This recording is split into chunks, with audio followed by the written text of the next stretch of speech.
In a world where orchids bloom in code and murder hides behind beauty, one creation was never meant to flower, and yet it did, leaving silence, scandal, and secrets in its wake. When a locked study holds more than just machines, and a digital bloom draws blood, only one mind can untangle the web, and one voice can tell the tale. Before we begin, I'd love to know where in the world you're tuning in from, and what time it is for you right now. Let me know in the comments. Settle in, because this mystery begins now.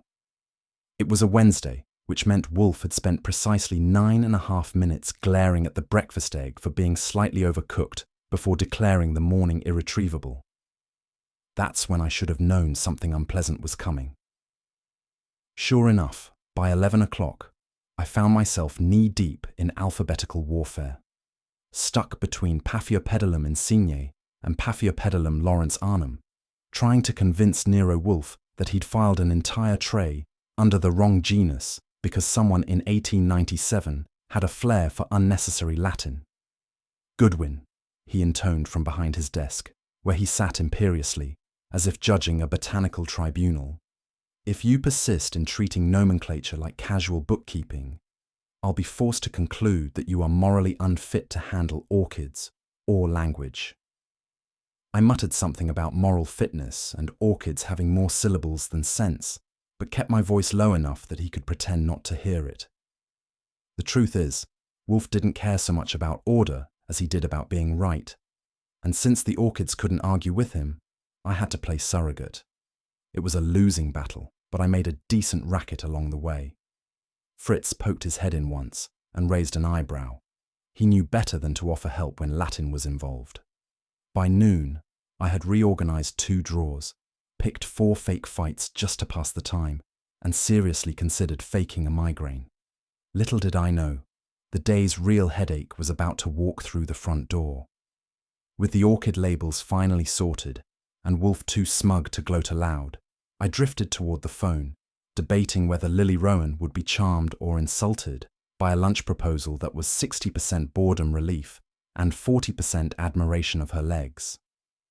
I was leaning toward charmed. That's when the doorbell rang, sharp and urgent, with the kind of ring that says, the person pressing it isn't here to chat about begonias. I opened the door, and there she was. She looked like money with a migraine, early 30s, dark red coat flung open over a cream blouse that probably cost more than my entire wardrobe, and eyes that had seen something no pair of Jimmy Choos could fix. "I need to speak with Mr. Wolfe," she said. Her voice was calm in the way dynamite is calm before it explodes. "Lucky man," I said, stepping aside. "Most women don't barge in looking like they've just been chased by the 4 horsemen." She didn't blink. "It's my father. He's dead." And just like that, I knew lunch with Lily was off the table. Harriet Delancey, as she introduced herself, didn't take the couch like most clients. She stood, tense and upright, in front of Wolfe's desk, as if bracing for a firing squad, or maybe just Wolfe's tone. Wolfe barely glanced up from a volume of the Orchidaceae of the Amazon. "You said your father is dead. If you came to inform me of the general mortality rate, Miss Delancey, I'm already aware." "He died yesterday," she said tightly. "In his study. The door was bolted from the inside." That earned Wolfe's attention. He set the book down, gently, which for him meant earthquake-level interest. "There was no sign of forced entry," she continued. "The windows were sealed. The security feed cut out at 3:19 p.m. At 3:24, he was found dead. Cyanide poisoning." I whistled low. Classic. Wolfe frowned at me, then looked back at her. "Go on." "The only thing left on his desk," she said, "was his laptop, password locked, and a single sticky note with 1 word printed on it." "What word?" Wolfe asked. She hesitated, then said, "Orchid." That did it. Wolfe's eyes narrowed a fraction. For him, that was a gasp. "Back up a second," I said, sliding into the red chair beside the desk. "You said the room was sealed. As in, locked from the inside, steel bolted, no magician's trapdoor sealed." She nodded. "Biometric lock." My father had the study retrofitted 6 months ago. No keys, no overrides. Thumbprint only. His. Wolfe let out a small puff through his nose, his version of curiosity peeking over the fence. I pressed on. And the camera footage. She reached into her handbag and pulled out a silver flash drive. Wiped, completely. The system ran on a private server. Everything from 2:53 to 3:25 p.m. is gone. Not corrupted, not damaged, deleted. That's convenient, I said. It's impossible, she corrected. Cliff had two-factor encryption, motion-sensing cloud mirroring, and local redundancy. It would take an inside job, or a genius, to wipe it without a trace. Wolfe's mouth twitched at the word genius, but he kept silent. And the time of death? I asked. She answered quickly. Coroner estimates 3:22 p.m. Security logs show the last access to the study was my father's thumbprint at 2:58 p.m. Nobody entered or left afterward. Sounds like your father committed suicide, Wolfe said, not unkindly. Or wants us to believe he did. She shook her head. My father didn't drink tap water, Mr. Wolfe. He didn't make mistakes. That last part was delivered with such steel that even Wolfe lifted a brow. I gestured toward the flash drive. What else was in the room? A note, suicide letter. She hesitated, which meant the answer was interesting. Wolfe noticed it too. There was a sticky note on the desk, she said finally.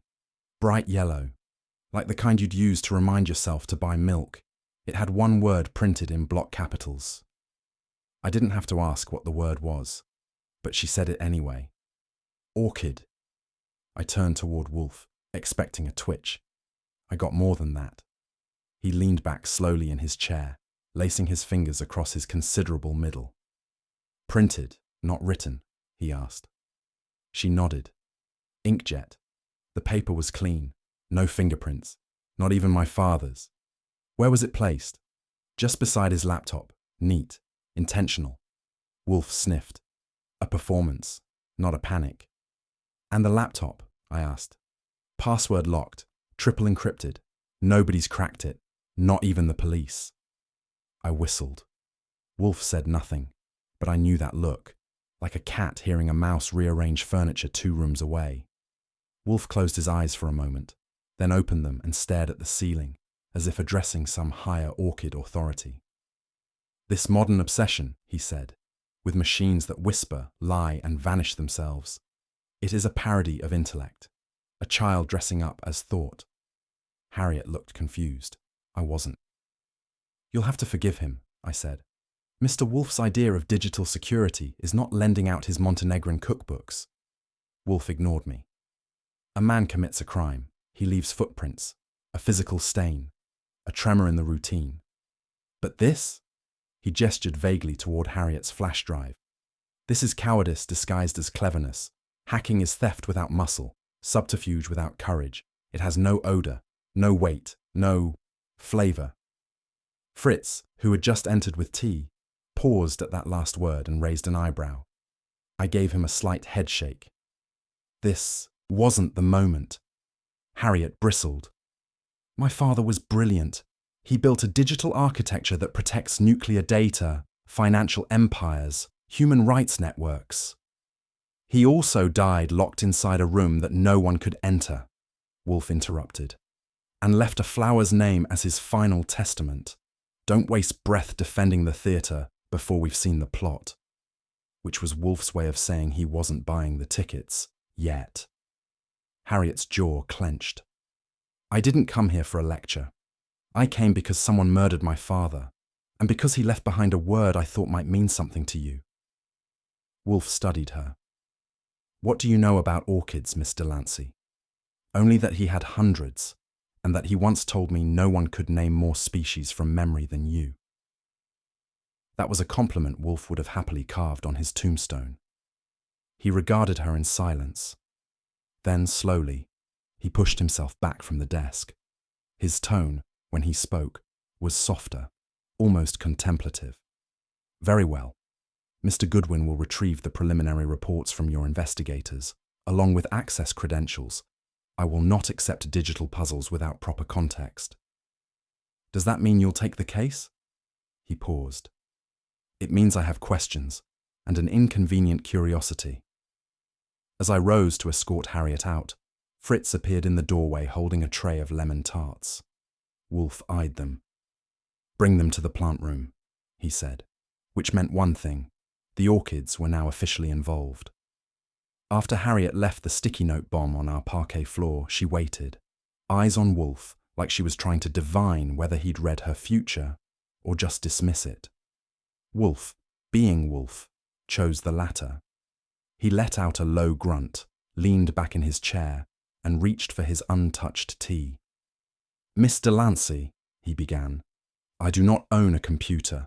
I do not email, text, or swipe.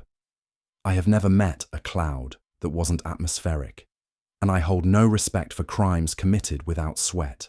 That's charming, she replied dryly, but my father is still dead.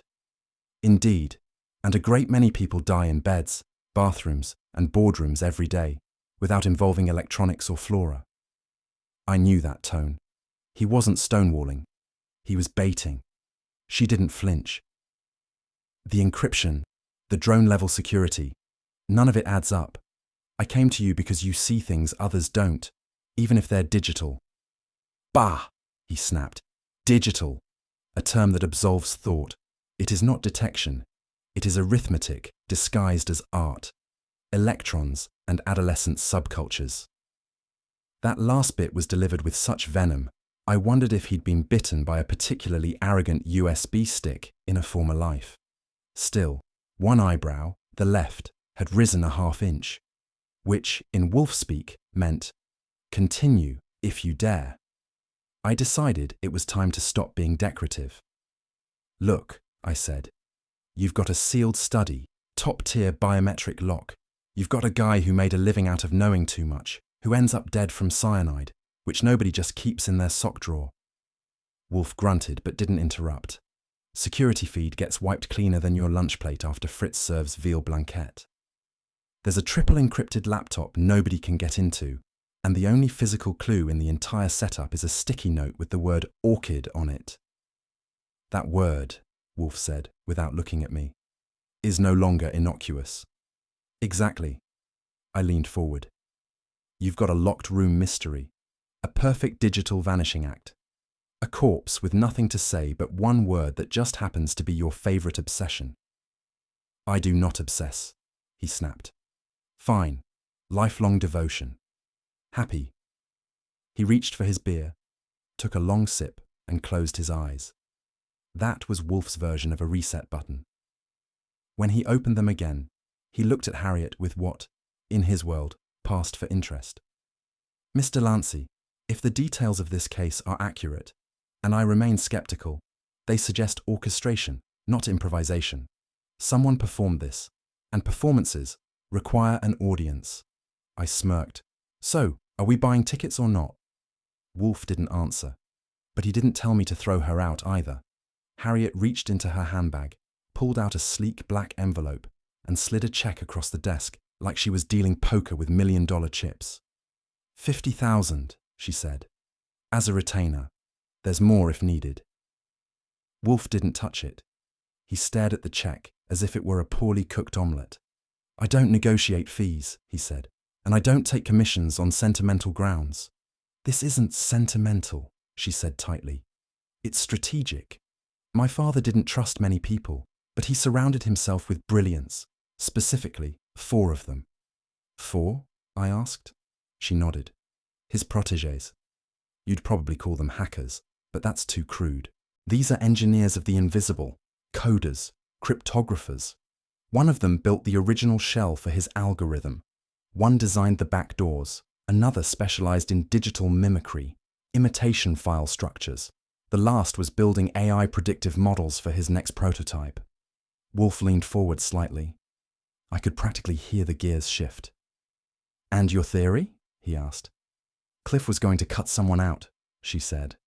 The patents were filed weeks ago. He took full ownership of the core design. My guess? One of them found out and decided to take everything instead. Wolfe picked up the check and held it to the light. Names, he said. Backgrounds. Timelines. I brought files, she said, reaching into her bag again. Color-coded. His lips twitched, just slightly. For Wolfe, that was a belly laugh. Harriet pulled out 4 folders and laid them across Wolfe's desk like a gambler laying down her final hand. Wolfe didn't move to touch them, but he observed each label with mild disdain, as if the font selection itself were a crime. Noah Greaves, she began, tapping the first folder. Cliff plucked him out of a counterculture encryption forum 10 years ago. Noah hates corporations, wears leather indoors, and believes capitalism is a virus. Cliff kept him close for the chaos. Useful chaos, Wolfe murmured. Next, she said. Lana Quill. She was Cliff's lead cryptographer. Brilliant, cold, and, rumor has it, more than professional. Cliff trusted her with root access. Then last month, he froze her out, cited redundancy. Charming, I said, and subtle. Harriet gave a tight nod. Soren Vega, former black hat hacker turned digital monk. Cliff used to brag about how he pulled him out of Nepal with a 6-figure contract and an espresso machine. Monks with money are not monks, Wolfe said. Finally, Milo Dorrance, the prodigy, Cliff's pet project. Brilliant, twitchy, and totally detached from reality. Built the machine learning prototype that everyone's after. Cliff filed the AI patent under his own name last week. I raised a brow. And they all knew each other. They built his empire. Now it's gone, and so is he. Wolfe said nothing, but his gaze had shifted to the yellow sticky note again, still resting on his desk like a challenge.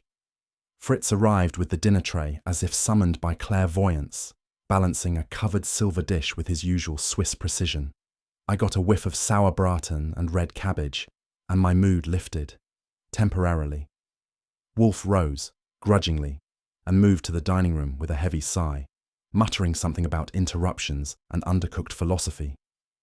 Harriet trailed behind, but kept a respectful distance as Fritz lifted the silver dome with a flourish. Wolfe sat, tucked his napkin like a Roman senator, and began to eat with methodical concentration. Harriet cleared her throat. I didn't mention one thing, she said. You've mentioned 57, Wolfe replied, slicing into the beef. What's the 58th? My father's orchids. He kept them in a temperature-controlled vault. Rare hybrids, collector-grade specimens. He said you'd understand. Wolfe paused, only slightly. But to me, it was like a gong sounding in the orchid room. And the sticky note, she added. It wasn't in his handwriting. My father had elegant script. This was printed, mechanical, impersonal. Wolfe resumed chewing, eyes lowered, but his fingers tapped a quiet rhythm against the tablecloth. A detail had landed. It hadn't cracked the surface, but it had been absorbed. Across the table, Fritz was already preparing dessert. The clink of cutlery was the only sound for several minutes, punctuated by Fritz's gentle footsteps as he cleared and reset for apple strudel. Wolfe chewed in a steady cadence, thinking the way only he could, through consumption. Harriet watched him like a poker player watches the dealer's hands. I sipped my coffee, waiting for either a dismissal or an earthquake.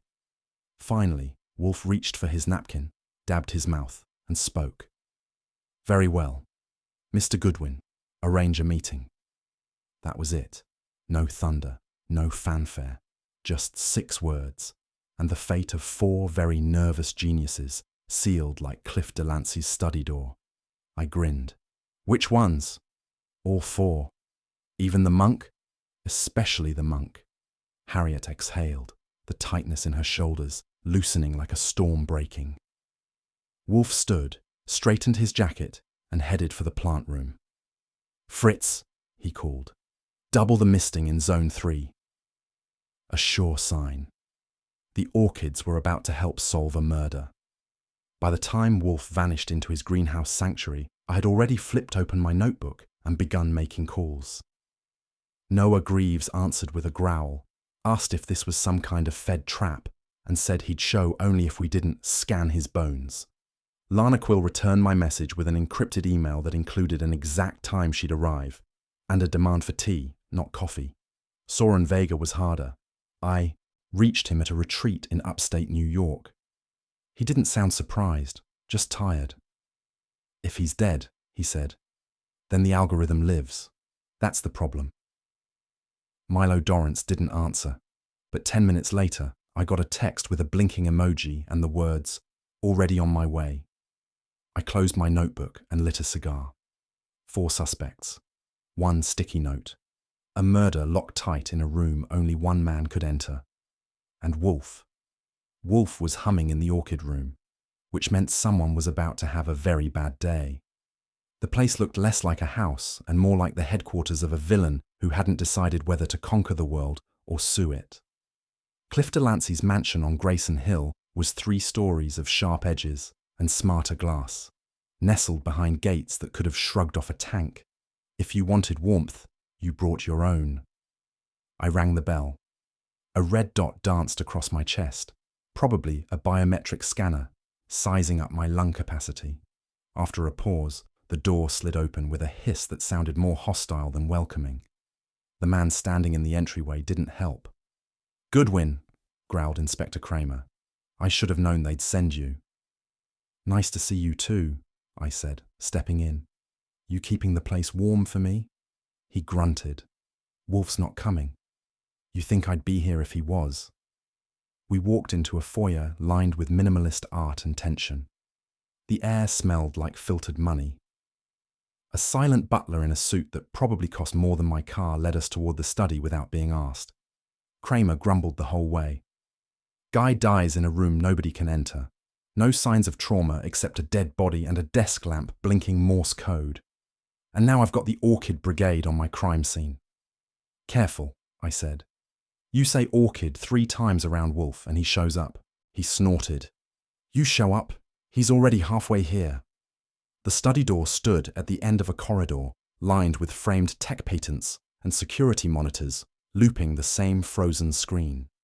The lock was flush with the wall.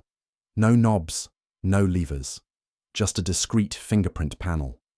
"Delancey's thumbprint," Kramer said, pointing. "Last recorded entry, 2:58 p.m. yesterday. And time of death? 3:22, give or take a minute." He punched a code into the auxiliary panel. The door gave a low hydraulic sigh and slid open. The air hit me first. Cool, dry, and faintly chemical, like almonds left in a freezer. Cyanide has a calling card. The room was a minimalist's fever dream. 1 large desk made from brushed titanium. A single ergonomic chair.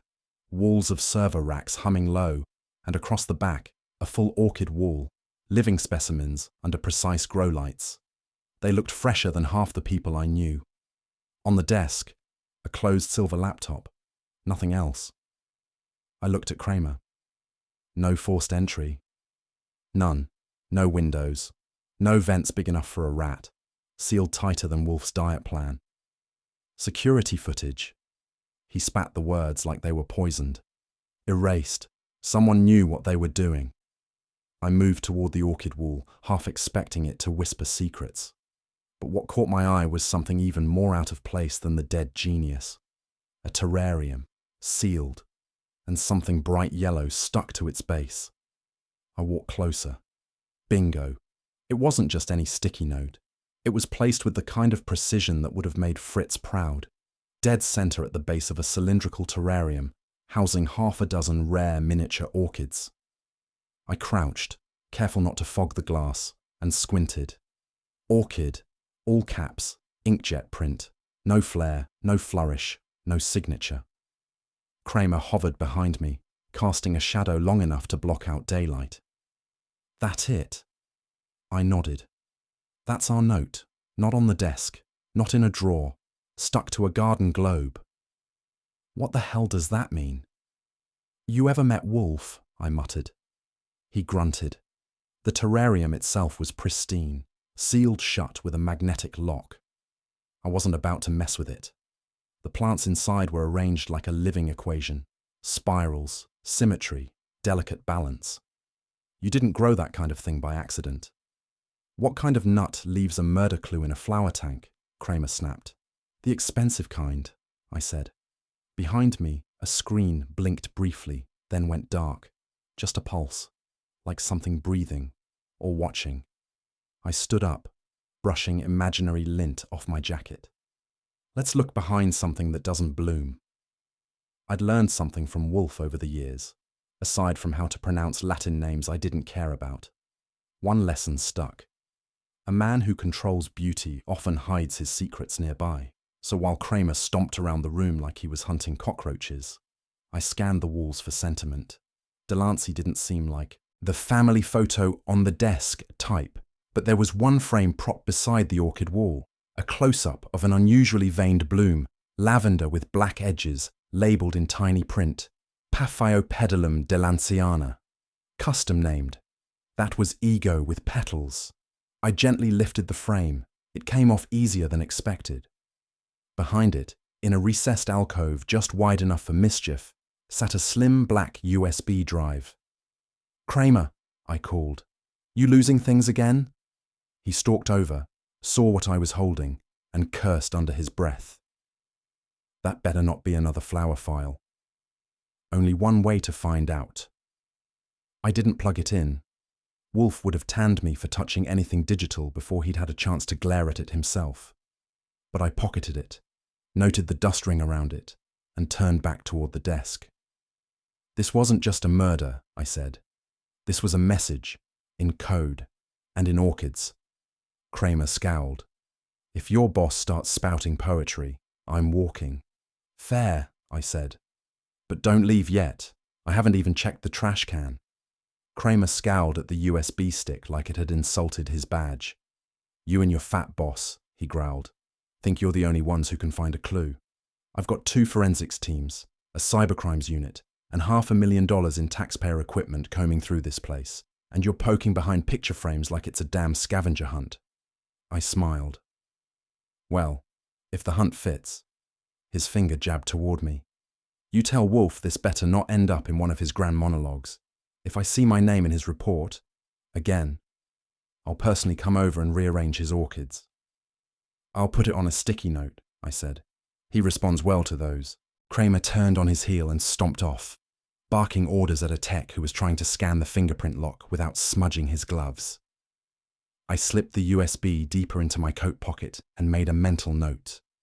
Whatever was on it, Wolfe would want to see it before Kramer started confiscating air molecules. Noah Greaves didn't shake hands. He tossed a folded hoodie onto Wolfe's couch like it was a flag and stood like he expected us to arrest him or applaud. He wore scuffed boots, a leather jacket, and a t-shirt that said, "Code is resistance." His beard had more opinions than most panel discussions. "Let's skip the part where you pretend this isn't a trap," he said. "Delancey's dead, and now all his pet projects are suspects. Classic." "Sit," I said. He didn't. Wolfe, from behind his desk, spoke without looking up. "Mr. Greaves, I neither arrest nor applaud. I question. You may stand and sulk or sit and speak." That got him. He flopped down, legs sprawled. "Delancey was a tyrant," he muttered. "Wrapped in a bespoke suit, he used people like algorithms, plugged us in, got results, cut us off. But you stayed." "I stayed because I wanted to bury the system from inside. The man built digital prisons. He thought he was God because he knew how to automate judgment." "Did you kill him?" Wolfe asked. Noah's smile was feral. "If I had, I wouldn't have left a post-it note." It was a decent line, but it didn't clear him. Lana Quill arrived exactly on time and looked like she disapproved of the building's architecture. She wore a charcoal grey dress that could have sliced a weaker man, and her eyes were cool enough to store perishables. She sat without being asked. Wolfe didn't offer pleasantries. "You worked with Delancey," he said. "I worked for Delancey," she corrected, "until he decided encryption could be bought younger and cheaper." "Were you intimate?" I asked. She glanced at me like I'd just tracked dirt onto her neural network. "If I were, do you think I'd admit it in front of that chair?" I took the hit. Wolfe pressed forward. "You were dismissed last month, replaced, and locked out of my own work. He said I was a security liability." And were you? Only if security means disagreeing with his God complex. Did you kill him? I asked. Her lips thinned. If I had, the encryption key would be mine, not floating in some orchid fantasy. That got Wolfe's attention. Orchid fantasy? He echoed. She waved a hand. The note, the drama. It's so Delancey. Even dead, he's playing games. She stood. Let me know when you have something real, preferably in code. Soren Vega smelled like sandalwood and gave the impression that he'd spent the last year breathing only when necessary. He wore loose linen, carried a wooden bead bracelet, and moved like a man who'd learned not to rush toward anything, especially the truth. He nodded politely to Wolfe, gave me a serene smile, and sat with the grace of a man unburdened by clocks. You were part of Delancey's inner circle, Wolfe began. I was, he said softly, but not of it. That's philosophical nonsense, Wolfe said, which is why I left. I leaned in. When? 3 weeks ago, when he showed me the final version of the study algorithm. What was it? Wolfe asked. A way to predict truth through behavior modeling, digital guilt, synthesized and measured. You objected. I told him it was a weapon pretending to be a mirror. Did you kill him? Wolfe asked. Soren paused. No, but I knew he was going to die, one way or another. Wolfe raised a brow. Did you tell him that? I told him peace does not come to those who fear stillness. Archie Goodwin's translation. He saw it coming and did nothing. Milo Dorrance arrived late and off-kilter. He walked with a slight limp, spoke in bursts, and looked like his hair had recently lost a battle with static electricity. He blinked rapidly and stared at the walls like they were judging him. Sit, Mr. Dorrance, Wolfe said. I'm already… Oh, right. He lowered himself onto the edge of the chair like it might snap. You worked on the AI prototype, I said. I was the prototype, he replied. Cliff fed me papers and caffeine for 18 months and told me to build something that could think around corners. Did he steal your work? Wolfe asked. Milo shrugged. He always said ownership was a legal fiction, until he filed the patent with only his name. So yes. Milo nodded. But I didn't kill him. I just stopped speaking to him. You had motive, I said. I had ethics, an acid reflux, not cyanide. Wolfe leaned forward. And the orchid? Milo blinked. I don't do flowers. You do patterns, Wolfe said, and symbols. Milo looked away. He was trying to say something. Then someone else said something louder, I muttered. After the final guest left, I poured myself a whiskey and let Wolfe stew in silence. 4 suspects, I said. All geniuses, all bitter, all eager to sell each other out, except on one thing. He didn't answer. They all believe in the algorithm. They all think it's real. But none of them planted the sticky note. None of them left the USB. And none of them admits to being in that room. Wolfe reached for a paper from his stack. Harriet's dossier, I recognized it, and ran a finger along a timeline. They're lying, he said. That narrows it down to 4. No, Wolfe murmured. 2 are too obvious. 1 is too passive. The 4th is interesting. Which one? He didn't answer. Instead, he stood, slowly, and headed for the orchid room, which meant his mind was blooming, and someone was about to be pruned. Back at the brownstone, I waited until Wolfe had finished his nightly orchid inspection, and Fritz had retreated to his quarters before slipping into the office and booting up our ancient but fiercely protected offline laptop. Wolfe's one digital concession, kept only because I told him modern clients didn't carry wax-sealed envelopes. I slid the USB stick into the port. The screen blinked. Then it stuttered. No prompt, no folder names, just a cascade of encrypted strings, looping like silent screams. I tapped a few keys, ran a decryption script Sol Panzer had once rigged for us during a pharmaceutical data job, and waited. After 3 minutes, something emerged. A file list. 5 items. The top one. Oathbreaker. Vid. I hovered for a moment, then clicked. Static. A fragment of audio. Muffled breathing. A few distorted frames. Cliff Delancey's face, partly obscured by a glass reflection. His mouth moved, then nothing. The video cut. Below it were other files. One was just visual noise, pixels shaped like orchid petals. Another was code, pages of it, unfinished, recursive, artificially intelligent. I didn't touch the rest. "Wolfe," I called. He appeared in the doorway like a ghost with an apron.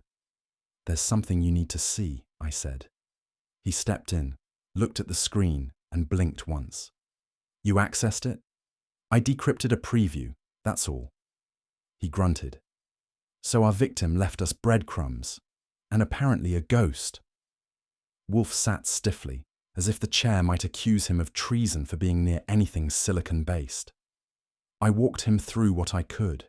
Fragmented files, partial encryption, a video that was clearly recorded but never finished. He listened, frowning deeper with each new acronym I dropped. "This," he muttered at one point, "is not a confession. It's a tantrum recorded in binary." "You wanted clues," I said. "Cliff left them.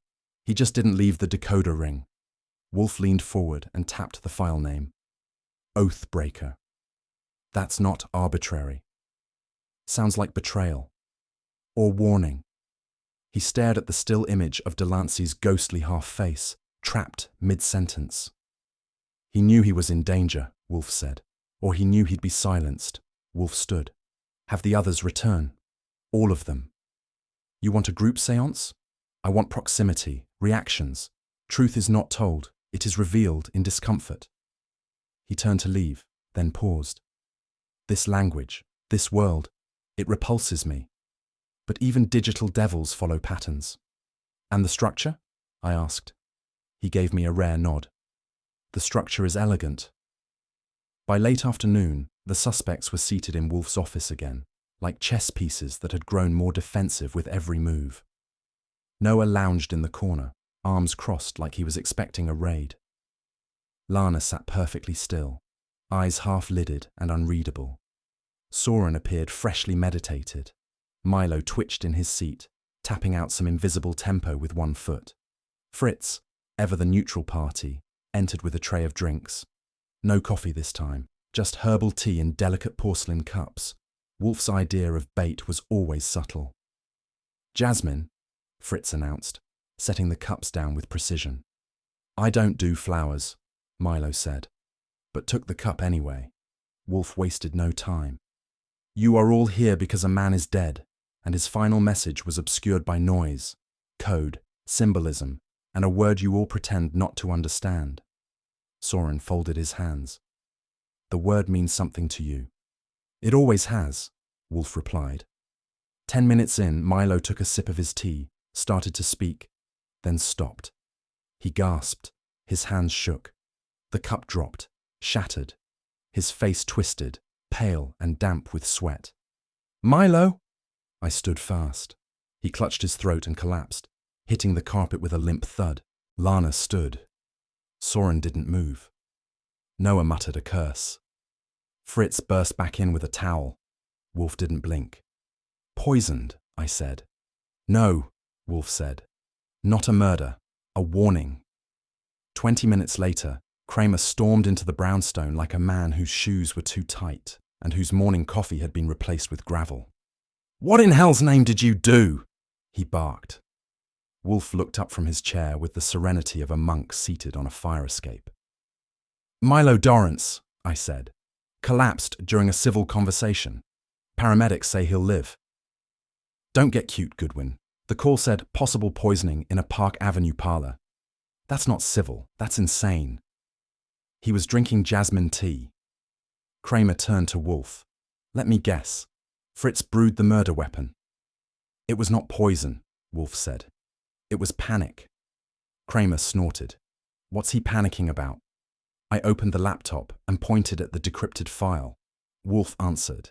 "He's panicking because the algorithm he helped build is alive, and someone's using it to erase everything in its path."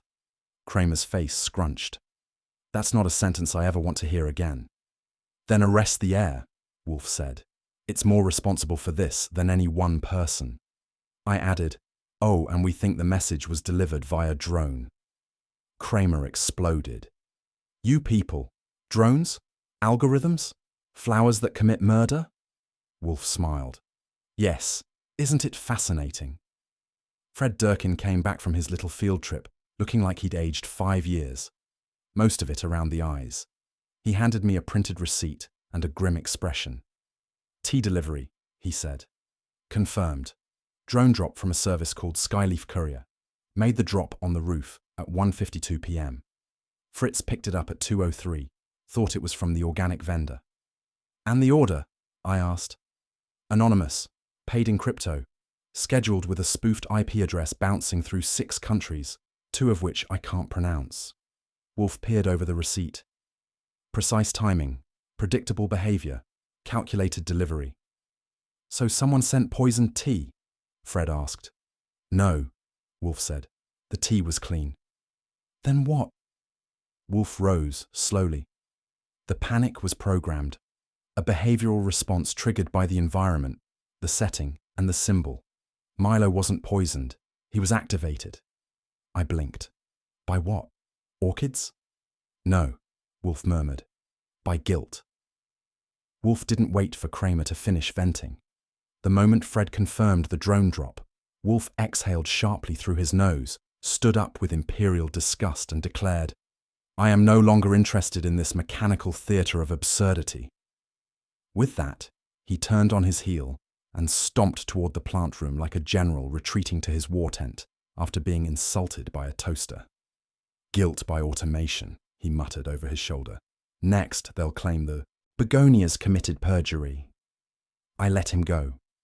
Sometimes Wolfe needed his orchids the way other men needed bourbon, though don't ever tell him I said that. From behind the closed door, I heard the hum of misting nozzles and the low, thoughtful shuffle of slippered feet on tile. If he was sulking, it meant his brain was fully engaged. If he was brooding in the orchid room, it meant he was closer to the truth than he cared to admit, which also meant something was about to break. Harriet came back after sundown, unannounced and visibly rattled. Her coat was dusted with rain, her eyes with something heavier. I found something, she said without preamble, standing in the front hall like someone who had just opened a closet and found a body. I waved her in. Don't tell me. Another orchid? She didn't smile. A notebook. It was in a wall safe at the lake house, hidden behind an antique license plate. My father always said encryption was only half the job. Sometimes the hiding place mattered more than the lock. I took the leather-bound book and turned it in my hands. It wasn't large, thin, but heavy with implication. The pages inside were covered in tight, spidery script, broken up by hand-drawn symbols and rough sketches that resembled flowers, but not any kind I'd seen in Wolfe's books. What do these mean? She asked. That's not my department, I said, but I know someone who talks to orchids like they owe him rent. She followed me to the plant room door. I knocked once. Wolfe's voice emerged, clipped and suspicious. What is it now? A book, I said, from the dead, and maybe one last flower. That got him. Wolfe took the notebook with a kind of reverence reserved for rare manuscripts and custards. He flipped it open and immediately frowned. This ink, he muttered. It has texture. He reached for a magnifier and leaned close. It's not ink. It's infused with particulate matter, pollen, mixed with pigment. My dear Miss Delancey, your father was either deranged or meticulous beyond even my estimation. Harriet hovered behind me, arms crossed. What does that mean? It means, Wolfe said, he was encoding meaning through medium. Each page of this notebook carries both visual and chemical information. The sketches aren't just decoration, they are schematic. He flipped to a series of illustrations near the back. Orchids, or something trying to pass for them. The petals were off, the proportions wrong, but not by accident. These don't exist, Wolfe said flatly. They are digitally informed approximations. Mimics, like AI images imitating life. Fabricated. I blinked. He invented orchids. No, Wolfe replied. He designed lies in the shape of nature, and someone has used them to build a language only a botanist or a murderer would understand.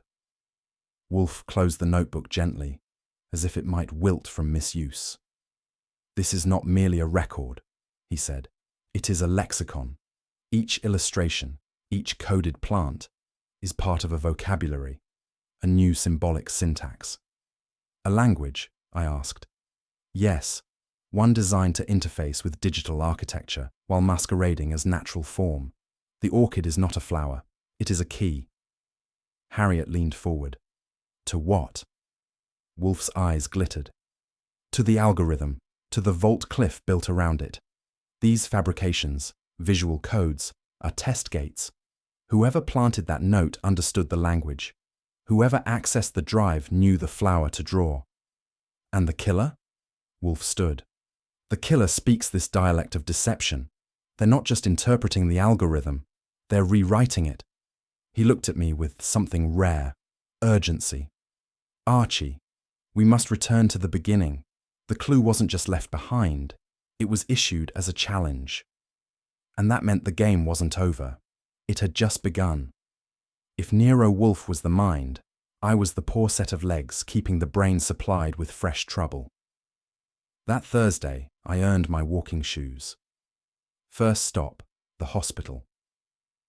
Milo Dorrance, poisoned tech savant and suspected saboteur, was stable but groggy, like a philosopher with a hangover. I made sure the nurse didn't dose him into oblivion and planted Saul Panzer as a silent sentinel outside the door. Milo had more enemies than the IRS, and one of them liked jasmine tea. Second stop, Noah Delancey's shadow. The man moved like an urban fox, slipping between investor meetings and a sleek gym in Soho, where men in suits grunted at mirrors. Nothing overtly criminal, but his phone lit up every time I thought I'd lost him. He was watching something, or someone, just as closely. Third and final stop, Lana Quill. She had vanished from the usual circuits. No lectures, no late-night panel debates. I chased the rumours through half a dozen midtown cafes until I found her hailing a cab outside a museum, clutching a briefcase like it held her soul. I followed her to a workspace near Union Square, but when I peeked in through the glass, it was empty 10 minutes later. And through all this, Kramer called, twice. What the hell are you boys playing at? Poison tea, flying robots, now flowers with encrypted secrets. You forgot the philosophy, I said, and the missing woman. He hung up. I didn't blame him. Even I was getting tired of keeping up with this chessboard. Back at the brownstone, I found Saul Panzer already in Wolfe's office, nursing a black coffee and the tail end of a breakthrough. I cracked it, he said without flourish. Saul wasn't the type for drum rolls. The file labelled Oathbreaker wasn't a journal entry. It was a kill switch. Wolfe lifted an eyebrow. Explain. Saul slid a sheet of decoded logic across the desk. Cliff Hardwell built in a conditional fail-safe. If a co-founder or executive tried to override his authority in the core algorithm, any unauthorized forking of the system, this clause activated. It encrypted their credentials, locked the core, and sent a cascade signal through every dependent module. In short, I said, he booby-trapped his legacy. Precisely, Saul nodded. The keyword was the trigger. Someone tried to usurp him posthumously, and the system retaliated. Wolfe let out a grunt of satisfaction. Fascinating. Digital retribution dressed as moral symmetry. Sounds like Cliff, Harriet murmured from the couch. Indeed, Wolfe said. Only a man obsessed with purity would engineer betrayal to punish betrayal. And the punishment, I added, might have gotten someone killed. Wolfe didn't answer, but his eyes were fixed on the orchid sketch still open on his desk. Saul tagged out, and I headed back to the hospital to poke Milo with a few well-phrased questions. What I got was more riddles than revelations. Milo was propped up in bed, pale and blinking like he wasn't sure which timeline he'd landed in. You know who I am? I asked. He blinked. The orchid man's secretary. Close enough. Milo, I said gently. Who poisoned you? Not poison, he whispered. Correction. I leaned closer. Come again. The algorithm needed pruning. I got too close to the root. His fingers twitched on the blanket like they were typing in air. The last orchid, it doesn't bloom in soil. It grows in code. A synthetic bloom. Mirror worlds. Reversal patterns. You're not making sense, I said. But Milo only smiled weakly. You're chasing petals. The whole garden is upside down. A nurse came in then and gave me the boot. As she adjusted his IV, Milo muttered one last thing before slipping into sleep. The flower that lies to the sun. Yeah. Real helpful. I left the hospital with a pocketful of metaphor and the sneaking suspicion that Milo hadn't invented any of it. He'd seen something, and it had scrambled more than his bloodstream. By the time I made it to Lana Quill's apartment, the rain had started falling like bad jazz, moody and uninvited. The super let me in with Wolfe's card and the kind of shrug that says, I've seen weirder. The place wasn't wrecked in the usual sense. No broken windows, no blood. But someone had been there with precision. The desk drawers were empty. Every USB port on her laptop docking station was unplugged, the machine itself missing. A fireproof backup drive sat open on the floor, its interior carved out like a gutted fish. No signs of struggle, no overturned chairs. Whoever came in had a key or knew how to open locks like a gentleman. I checked the fridge. Empty. Trash bins? Freshly bagged. The kind of clean you only get when someone wipes not just fingerprints, but their entire existence. I called Wolfe. She's gone, I said. No Lana, no laptop, no backup. The only thing left is a ghost with a PhD. She was the only one who understood Cliff's full code, Wolfe replied, voice clipped. And someone wants to make sure that understanding vanishes. I heard a click behind me. Not from Wolfe's end, from the hallway. I slipped out, but whoever had been listening was gone by the time I got there. Midtown Manhattan had just swallowed Lana Quill whole. And I had a feeling she wouldn't come out the same way she went in. The apartment wasn't yielding much. No phone, no diary, no receipts. Not even a lonely half-eaten sandwich in the fridge. Whoever had scrubbed the place had done it with surgical flair and maybe a doctorate in vanishing acts. I almost called it quits until I opened the lid of a forgotten printer shoved under a side table. It coughed once and spit out a single sheet of glossy paper. On it, an orchid, or at least something that wanted very badly to be an orchid. It had a slipper shape like a Paphiopedilum, veined petals, like a cattleya, and the spectral translucence of a ghost orchid. Only none of them matched up in any way a sane botanist would approve of. The Latin label at the bottom read Orchis Digitalis Reversa, with a string of code beneath it like a software version. I stared at the image. It wasn't clipped from a magazine.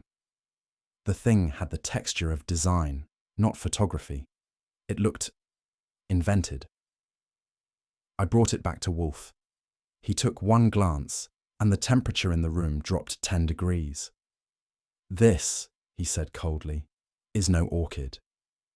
No? I asked. It is a lie. A beautiful, anatomical impossibility. And yet, someone wants us to believe it matters. I didn't say it, but we just found the one flower Wolfe couldn't name. And that scared me more than any gun. Back in the office, Wolfe had the printout perched like a cursed artifact between the bronze globe and his favourite pen. He stared at it longer than he'd ever stared at me, which, frankly, was a relief.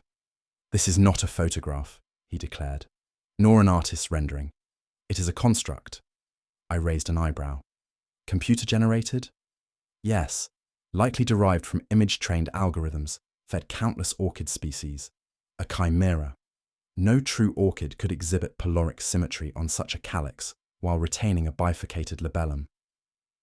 Let's assume I didn't attend the same botany church you did, I said. What does that mean for the case? It means Cliff Hardwell embedded his secrets not in code, but in metaphor. This flower is a symbol, a cipher. Digital botany as password protection. Precisely, Wolfe said. If we can decode which features do not belong, which traits violate taxonomic law, we may extract the input Cliff used to lock the system. A sequence, perhaps, a hash string, possibly even a location. You're saying a fake flower could open a real file? I'm saying, Wolfe said, that the man we are chasing communicates through aesthetics, a visual syntax, and this, he tapped the printout, is his Rosetta orchid. Fritz brought tea that afternoon, a richer Sam with bergamot, because apparently emotional confrontations pair well with citrus. Harriet sat on the red settee, clutching her cup like it might spill secrets on its own. She'd been quiet since returning from wherever she'd disappeared to. Now, eyes fixed on the orchid printout, she spoke. I didn't come to you out of grief, she said. Not really. Wolfe didn't move, but his eyebrows arched politely. I was going to leave Cliff, she continued. We were months away from the public release of Eden's Seed. He called it his masterpiece. I called it control. I didn't want to live inside his vision anymore. Not as a partner, not as a daughter. And did he know? Wolfe asked. Yes, I told him in that study. I said I would walk away. He said, then the system walks with you. Her hands trembled. He built the company in my name. I never understood until now. The clauses, the locks, the riddles. I think he knew someone would come looking. You feel responsible, Wolfe said flatly. I feel complicit. She looked up, eyes wet. That's why I came here, Mr. Wolfe. Not to solve the mystery, to confess to it. Wolfe didn't blink. He rarely did when truth was laid bare, especially when it arrived gift-wrapped in guilt. Miss Dorrance, he said, guilt is a powerful commission, stronger in some cases than grief or gold. She didn't answer, just stared down into her empty teacup like it held her father's ghost. You did not kill him, Wolfe continued, but you may be the reason he died the way he did. That is a distinction without legal consequence, but with personal weight. Archie cleared his throat. Should I file that under therapy, philosophy, or tactical leverage? File it under clarity, Wolfe replied. He stood then, a rare event, and turned back toward his desk, where the impossible orchid still sat. We have motive, he said quietly. Not for murder, but for control, of code, of legacy, of a digital garden no one was meant to prune, but its creator. Harriet didn't speak. She just nodded once and left the room. And for a long moment, even Wolfe stayed silent, as if, for once, the flower had the last word. When Wolfe stages a confrontation, it's not a parlor room scene. It's a botanical tribunal with orchids for evidence and hot tempers for spice. At precisely 6 p.m, the brownstone transformed. Fritz, briefed and solemn, answered the door in full maître de mode. I played usher. Harriet Dorrance arrived first, spine like piano wire, her mouth set to mute. Milo Quill followed, looking like he'd seen the other side of the veil and hadn't liked the decor. Then came Noah West, chest puffed and eyes twitching like a man who knows too much and trusts no one with it. Inspector Kramer brought up the rear, trench coat flapping, cigar unlit, but grinding between his teeth like it owed him rent. Everyone's here, I said, sliding the door shut. Shall I pass out scorecards or subpoenas? Wolfe didn't dignify that with a reply. He was arranging 2 potted orchids on his desk, side by side. One was a vivid Paphiopedilum mordii, bred from Wolfe's private collection. The other didn't grow in any soil. It was the fake AI-bred blossom, now printed in high resolution and framed in plexiglass, as if daring us to call it beautiful. The contrast was stark. One pulsed with life. The other stared back with the cold perfection of a digital ghost. Wolfe settled into his chair with the weight of a man who knew how this would end. I will ask for your attention, he said. He had it. Wolfe raised a hand like a judge invoking silence, though none of us had dared open our mouths yet. This, he began, pointing to the living orchid, is Paphiopedilum mordii vinicola. A hybrid, yes, but a legitimate one. Note the mottled leaves, the veined dorsal sepal, the pouch-like labellum. Each trait has a lineage. He turned slightly. This, he gestured to the plexiglass-framed image, is fiction, fabricated from the composite features of dozens of real orchids, none of which can cohabitate in a viable genome. The symmetry is unnatural, the traits idealized. It is a lie, Kramer grunted. You bringing us here for a gardening seminar, Wolfe? No, Wolfe replied. I am exposing method, the method of deception. His eyes moved to Harriet, to Milo, then to Noah, who shifted in his seat like it had suddenly grown thorns. This artificial bloom was not merely a visual conceit. It was the killer's signature, a perfect organism that could never grow, just as the alibi presented could never have occurred. He paused, savoring the silence. One is alive, he said, the other an imitation. In the same way, only one account of Cliff Hardwell's final hour withstands scrutiny. And then he smiled, not kindly. You will recall, Wolfe continued, that Cliff Hardwell was obsessed with aesthetic systems. His code was poetry and logic, yes, but also in form. His obsession with order extended into biology, thus the orchid. Noah West folded his arms. Cliff liked orchids. So what? He did not simply like them, Wolfe said. He used them.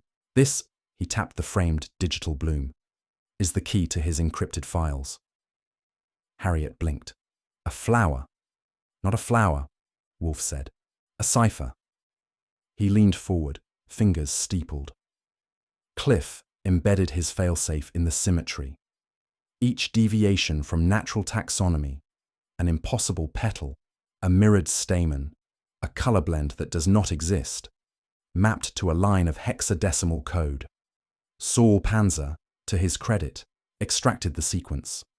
It led us to the sealed folder labeled Oathbreaker, a fitting name, I think. Noah stiffened. That's nonsense. Is it? Wolfe turned to Archie. Mr. Goodwin. I stepped forward, lifting a slim USB drive. Files decrypted, hidden contracts, private logs, some spicy chatroom messages Cliff forgot to delete. But the main event, a signed agreement dated last fall, revoking Noah West's override privileges in the Eden seed system. Wolfe smiled like a man finishing dessert. Noah tried to push a build Cliff considered unstable. Cliff pulled rank, revoked control. In retaliation, Mr. West executed a revenge script, not in code, but in architecture. Milo swayed. Are you saying Noah killed him? Wolfe didn't answer. Not yet. You are all familiar with the room, Wolfe said. Soundproof, reinforced, locked from within, the scene of a supposed suicide. He lifted one eyebrow. But Cliff Hardwell did not poison himself. Inspector Kramer grumbled something under his breath, but Wolfe pressed on. The air system was the key, he said. A private circulation loop with a smart filter, controlled by a proprietary app on Cliff's home network. That filter was modified to trigger a chemical dispersal when a specific USB drive was inserted. Kramer squinted. You telling me the murder weapon was a thumb drive? Correct, Wolfe said. The orchid file, the visual cipher, was embedded in a presentation file. When Cliff opened it, the app signaled the filtration system.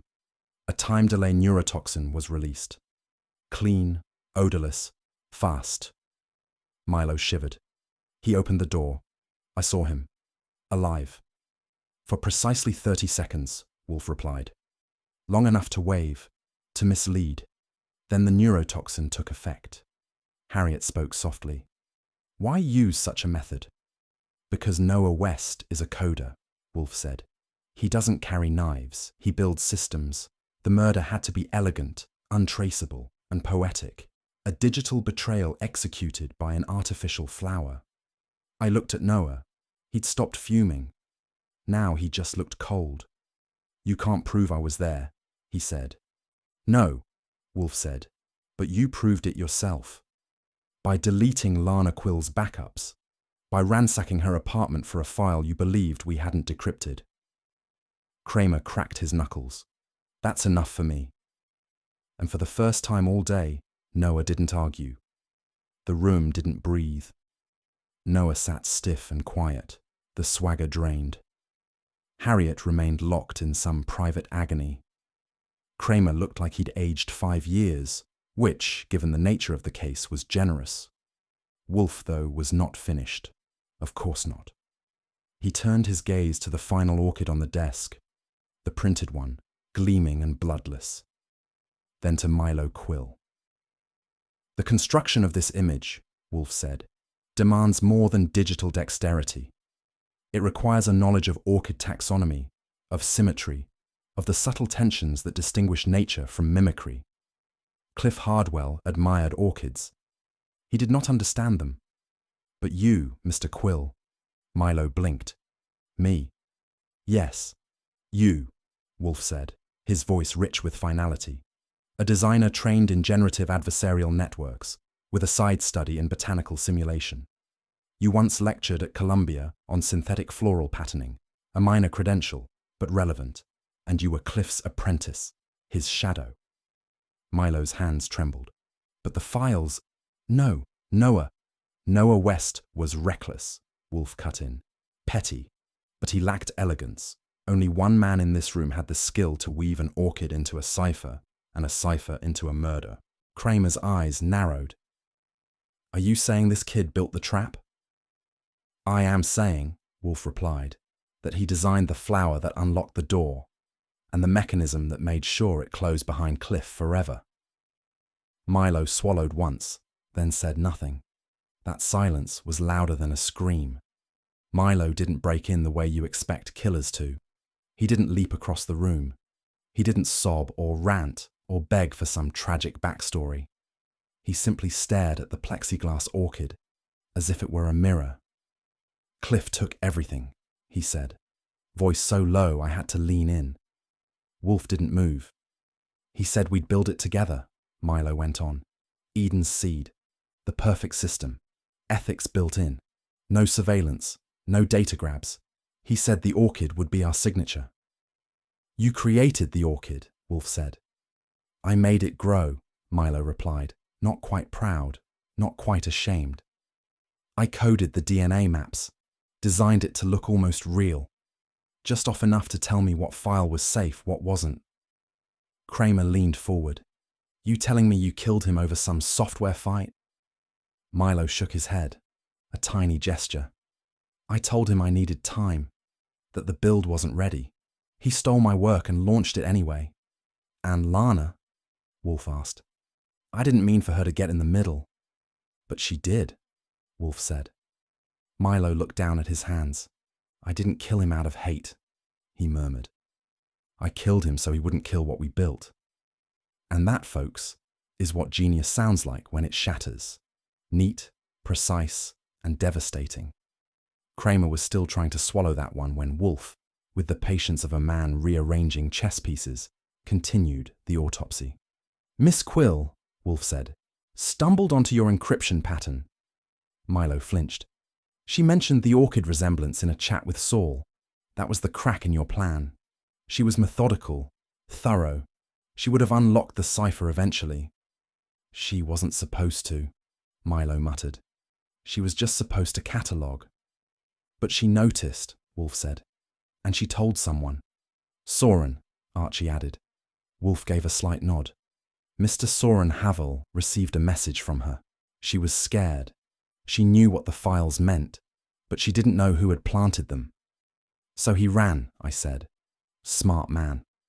He ran, Wolfe repeated, and Milo made certain no one would follow. Lana's accident was no accident. Her studio fire, sparked by a timed overload script, the same kind of backdoor Cliff taught him to build. Kramer let out a low whistle. You burned a woman alive, he said. Milo didn't answer. You silenced her, Wolfe went on, and then sealed Cliff in his cathedral of code. all, I thought, for a flower that never breathed. Kramer stood. His shoulders were tight, his mouth tighter. That kid, he said, jerking a thumb at Milo, looks like he couldn't kill a fly. Wolfe lifted one brow. Indeed. A fly? No. An empire? Yes. Milo gave a weak laugh, not from humor, but from the sort of realization that no longer fought back. You have what you need, Wolfe asked without looking at Kramer. Plenty, Kramer muttered. Premeditation, tampered systems, digital evidence, and now motive. Let's go, Quill. Milo rose. No protest. No handcuffs needed. He simply followed, as if stepping into a consequence long overdue. I watched them go, the silence after like the hush that follows a storm. Wolfe leaned back, eyes on the digital orchid still flickering faintly on his screen. Mr. Goodwin, he said. Yes, sir? Bring me Fritz. What for? I need a living thing, Wolfe replied, and a proper dinner. And that, ladies and gentlemen, was how the great orchid of deceit wilted. Under heat, pressure, and Wolfe's relentless logic. Kramer didn't rush the arrest, but he didn't dawdle either. I've seen him cuff guys who screamed, sobbed, or took a swing on the way out. Milo Quill wasn't one of those. He walked out of the brownstone like a man who'd just finished writing the last line of a complicated book. Maybe not proud, but certain it was finished. Kramer naturally had thoughts. Give me a guy with a snub-nosed 38 any day, he muttered, snapping the cuffs with a lack of ceremony. At least you can hear it coming. Not like this. He gestured vaguely toward the ghost orchid still glowing on Wolfe's monitor. This abstract garbage. What the hell ever happened to killing people with something you could hold? Nostalgia's charming, Inspector, Wolfe intoned from his chair. But unhelpful. The weapon evolves, as do the motives.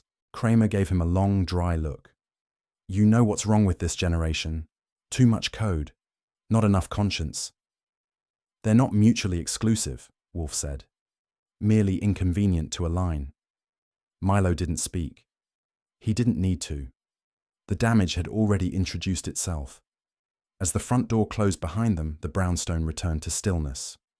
Then again, with Wolfe in residence, stillness is always temporary.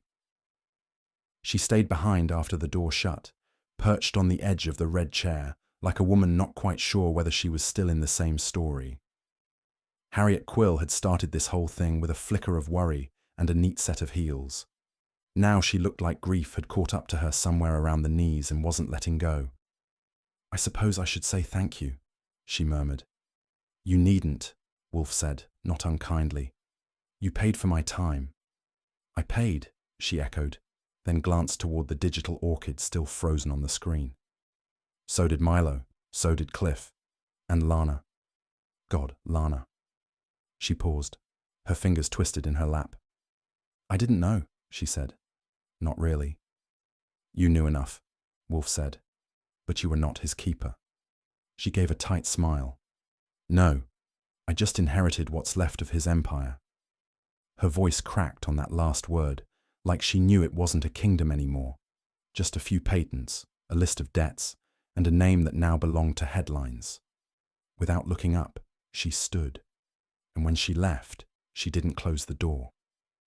I stood there a while after she left, looking at the damn thing. That orchid, the ghost version, the code-grown illusion that started it all, flickered faintly on Wolfe's screen like it was still waiting to be decoded a second time. Lines of code formed petals. Algorithms shaped curves. But it wasn't a flower, not really. It was grief disguised as art, ambition sculpted into bloom. A warning, maybe. Or a monument. Behind me, Wolfe's chair creaked. He rose without a word and shuffled off toward the plant rooms, his steps heavy and deliberate. That was his retreat, somewhere between chlorophyll and control. He didn't say goodbye. He didn't have to. The digital flower meant nothing to him. He'd take the real ones, the ones that obeyed light and time and soil, over this fake every time. I sat back down, the silence humming around me. Milo's orchid hadn't been meant to grow. It was meant to trigger, to unlock, to end. And in the end, it did all three. Not every bloom belongs in a garden. Some are meant for graves. Wolfe returned 20 minutes later, sleeves rolled to the forearm, which, for him, is the equivalent of public nudity. He stopped in the doorway, one hand on the lintel, and said, "Mr. Goodwin." "Yes, sir." He didn't enter. Just let his eyes rest briefly on the screen, then flicked them away. "Not every killer acts out of hate," he said. "Some simply refuse to be erased." I waited for more, but that was all. He turned and vanished back into the green cocoon of his orchid sanctuary, leaving behind the faint scent of camphor and lemon oil. And that was Wolfe's postscript. Short, quiet, final. The kind of truth that didn't need witnesses. By 7:30, the world had returned to its proper orbit. Fritz arrived with veal roulade stuffed with ricotta and pine nuts, a side of broccolini sautéed in lemon zest, and a look that suggested someone had finally refilled the vermouth correctly. Wolfe took one bite, closed his eyes, and uttered the rarest of comments. Acceptable. Coming from him, that was fireworks. I, for my part, demolished mine without analysis. After a day of nerds, ciphers, and weaponized botany, a fork and a plate were the only codes I wanted to crack. Later, over coffee, I watched Wolfe pick at a napkin and contemplate something far away. Maybe Milo, maybe orchids, maybe just the odd poetry of genius gone crooked. Technology changes, sure. People don't. Give someone enough pain, enough pride, and a reason to make something permanent. And they will. Whether it's a program, a painting, or a murder. Tuesdays at the brownstone are never dull, especially when the flowers don't lie. Some orchids bloom only in the artificial light of ambition, fragile, impossible, and born to wither. In this case, what began as code became obsession, and what was built to dazzle became a blueprint for betrayal. Wolfe, as ever, found the symmetry, the structure, the quiet rot beneath the petals. But no one left untouched. Not the widow burdened by silence, nor the boy who killed without lifting a hand. Do you believe Milo acted out of justice, or something far colder? Let me know your thoughts in the comments, and if you enjoyed the mystery, be sure to like the video, share it with someone who loves detective stories, and subscribe for more. Not every case ends with applause, but the truth, once found, always echoes.